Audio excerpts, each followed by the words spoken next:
Hello students, welcome to the channel of Farzi concepts. आज हम लोग IIT JEE advance 2022 paper 1 chemistry section के अंदर एक न्यूमेरिकल टाइप क्वेश्चन को सॉल्व करेंगे। यह एक fill in the blanks type का क्वेश्चन है जिसमें जो आपका न्यूमेरिकल आंसर होगा उसे आपको ट्रंकेट कर देना है या राउंड ऑफ कर देना है अप टू 2 डेसिमल प्लेसेस तक। इसमें सही आंसर के लिए +3 मार्क्स और अनप्रिंटेड या रॉन्ग आंसर के लिए 0 मार्क्स मिलेंगे। यहाँ नेगेटिव मार्क का कोई भी प्रोविजन नहीं है। आइए इस क्वेश्चन को हम लोग सॉल्व करते हैं। यह एक आयनिक इक्विलिब्रियम चैप्टर से उठाया हुआ क्वेश्चन है और इस क्वेश्चन में क्या रहा है, solution is prepared by mixing 0.01 mole 0.01 mole each of H2CO3 carbonic acid, NaHCO3 sodium bicarbonate, Na2CO3 sodium carbonate and NaOH। इन सब का कितना मोल लिया गया? 0.01 मोल लिया गया इन 100 ml वाटर। 100 ml वाटर में the pH of the resulting solution. तो इसे जो फाइनल सोल्यूशन बनेगा उसका pH आपसे पूछा हुआ है, ठीक है।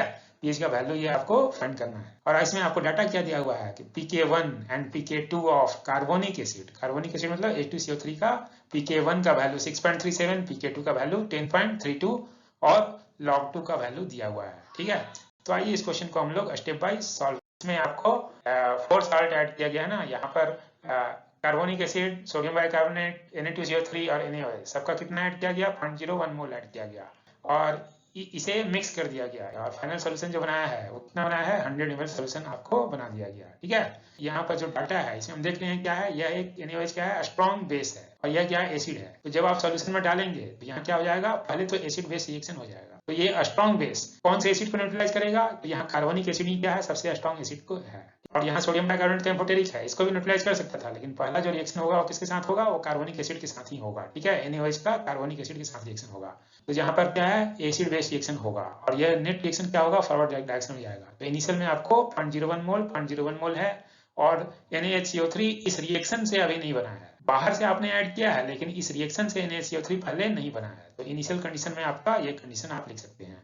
तो फाइनल में क्या हो जाएगा कि जब ये रिएक्शन हो जाएगा तो यह तो पूरा रिएक्ट कर देगा कि 0.01 mole of NaOH will react with 0.01 mole of H2CO3 carbonic acid. तो ये तो कंप्लीट रिएक्ट करके ये 0 हो जाएगा और ये फाइनल कितना बनेगा? यह भी कितना बनेगा? 0.01 मोल बनेगा और ये भी वाटर भी यहाँ पर 0.01 मोल बनेगा। यहाँ पर आपने देखा कि यहाँ पर ये दोनों क्या हो जाएंगे? ये दोनों ये H2CO3 ये कार्बोनिक एसिड खत्म हो जाएगा और NaOH भी कंज्यूम हो जाएगा और फाइनल क्या बचेगा आपका? जो आपका सिर्फ NaHCO3 का अमाउंट बढ़ जाएगा, ठीक है। तो जो आपने इस रिएक्शन के कारण NaHCO3 का अमाउंट कितना बन गया? 0.01 मोल बन गया।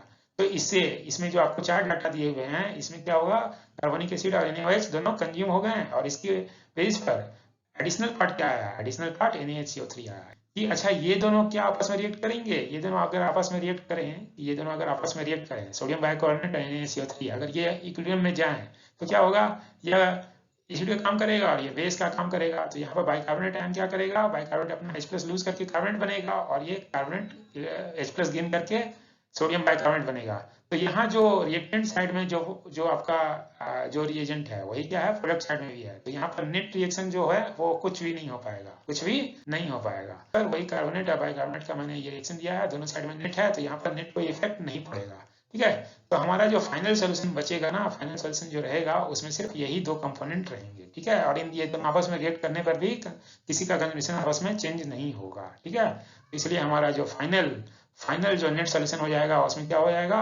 0.01 मोल तो सोडियम बाइकार्बोनेट स्टार्ट में दिया ही हुआ था और 0.01 मोल कहाँ से हुआ? इस रिएक्शन से बना, ठीक है। तो इसलिए ओवरऑल 0.02 मोल बन गया, ठीक है। तो यही हमारा फाइनल सोल्यूशन है, तो फाइनल सोल्यूशन को अगर हम देख रहे हैं इसमें क्या है? एक बेस है और ये एसिड है, ये एसिड की जैसा है तो ये वीक एसिड से मान सकते हैं और ये इसका कंजुगेट बेस है।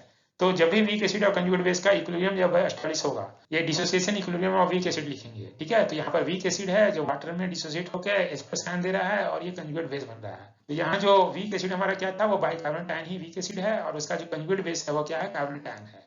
तो इसे ही हम लोग क्या कर रहे हैं? ये आपका सोडियम बाइकार्बोनेट है और ये क्या है? सोडियम कार्बोनेट है, ठीक है, सोडियम कार्बोनेट। अब हम लोग इस पर ये जो इस तरह का इक्वेशन अगर आप जैसे ही आपको मिलेगा आप इस पर क्या करेंगे? हेंडरसन-हेल्सलवेग इक्वेशन अप्लाई कर सकते हैं। तो इस सोल्यूशन का आपको pH निकालना था, इस सोल्यूशन का आपको pH निकालना है। तो pH निकालने के लिए pH का हमारा डायरेक्ट फॉर्मूला है pH इक्वल टू pK किसका लेना होगा? इस एसिड का pK लेना होगा प्लस लॉग कंजुगेट बेस का कंसंट्रेशन अपॉन वीक एसिड का कंसंट्रेशन, ठीक है। तो ये हेंडरसन-हेल्सलवेग इक्वेशन आपको याद होना चाहिए। इसे याद करने का एक और ट्रिक है कि pH कब आपका ज्यादा होगा? अगर एसिड का pK ज्यादा है, pK ज्यादा है मतलब वो वीक एसिड है और अगर आपने बेस का अमाउंट ज्यादा ले लिया ना, ये जो कंजुगेट बेस अगर ज्यादा होगा तो सोल्यूशन क्या होगा, बेसिक होगा, बेसिक हुआ तो क्या होगा, पीएच ज्यादा होगा। तो जब आप बेस का अमाउंट बढ़ाएंगे तो पीएच का क्या वैल्यू का बढ़ना चाहिए, इसलिए ये वैल्यू ऊपर में आपको बेस लिखना है और नीचे में वैल्यू को क्या लिखना है, एसिड लिखना है। तो इस तरह से भी आप याद रखेंगे। जब एसिड ज्यादा रखेंगे तो क्या होगा, ये लॉग का वैल्यू क्या होगा, कम होगा। लॉग का वैल्यू कम होगा तो ओवरऑल पीएच का वैल्यू कम ही रहेगा, पीएच का वैल्यू कम रहेगा। तो यहाँ पर न्यूमरेटर डिनोमिनेटर को आप अच्छे तरीके से याद कर सकते हैं ट्रिक के थ्रू, ठीक है।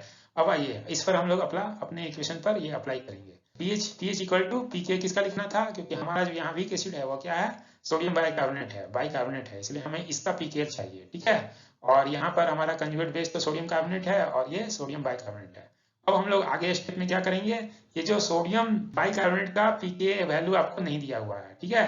आपको क्या दिया हुआ है, pK2 ऑफ सोडियम बाइकार्बोनेट का जो pK होगा वो क्या है, pK2 ऑफ H2CO3 होगा, pK2 ऑफ H2CO3 होगा। क्योंकि जब इसे एक फोटोन निकल जाएगा ना, तो सेकेंड वाला फोटोन निकालने के लिए जो इक्विलिब्रियम है उसका जो K है उसका pK का वैल्यू 10.32 दिया हुआ है। इसलिए हम लोग इसको कह सकते हैं कि this pK of sodium bicarbonate is nothing but the pK of carbonic acid, pK2 of carbonic acid, ठीक है। तो अब हम लोग ये वैल्यू को जब सब्स्टिट्यूट कर देते हैं तो यहाँ पर pH इक्वल टू क्या हो जाएगा, ये वैल्यू आपको pK2 का वैल्यू दिया हुआ है कार्बनिक एसिड के लिए 10.32 दिया हुआ है, तो 10.32 लिख देंगे। और log concentration of sodium carbonate का कंसंट्रेशन कैसे निकालेंगे, इसका मोल पता है और वॉल्यूम पता है। ये वॉल्यूम कितना है, 100 ml को आप क्या लिख सकते हैं, 0.1 लीटर लिख सकते हैं। तो मोल पर लीटर ही कंसंट्रेशन होता है। तो मोल सोडियम कार्बोनेट का कितना है, ये 0.01 मोल है और वॉल्यूम कितना है, 0.1 लीटर है। इसलिए सोडियम बाइकार्बोनेट का ये मोल कितना है, 0.02 मोल है, 0.02 मोल, और इसका वॉल्यूम इतना है जाएगा, ये log 1/2 हो जाएगा, क्योंकि डेसिमल भी हट जाएगा, ये 0.1 कट गया, ये भी हट गया, ठीक है। तो 1/2 बचा, ठीक है। तो इसे आप लिख सकते हैं, इसे आप फर्दर लिख सकते हैं, pH equal to 10.32 plus log a/b को log a minus log b लिख सकते हैं, ठीक है। और log 1 का वैल्यू आप जानते हैं कि log 1 का वैल्यू 0 होता है, और log 2 का वैल्यू क्वेश्चन में लेने के लिए ये ऑलरेडी कह दिया है ना, log 2 का वैल्यू आपको 0.30 लेना है। इसे आप सॉल्व करेंगे तो 10.32 माइनस 0.30 मतलब 10.02 आ गया। तो ये जो वैल्यू आया, यही वैल्यू आपका pH ऑफ द सोल्यूशन है और यही आपका आंसर है, ठीक है। तो 10.02 ही आपका आंसर हो गया, ठीक है। और यह जो आंसर है, जो ऑफिशियल आंसर की रेंज जो कि 10 से लेकर 10.04 दिया हुआ था और फाइनल आंसर 10.02 भी दिया हुआ था, तो ये उससे मैच होता है, so thanks for watching, thanks.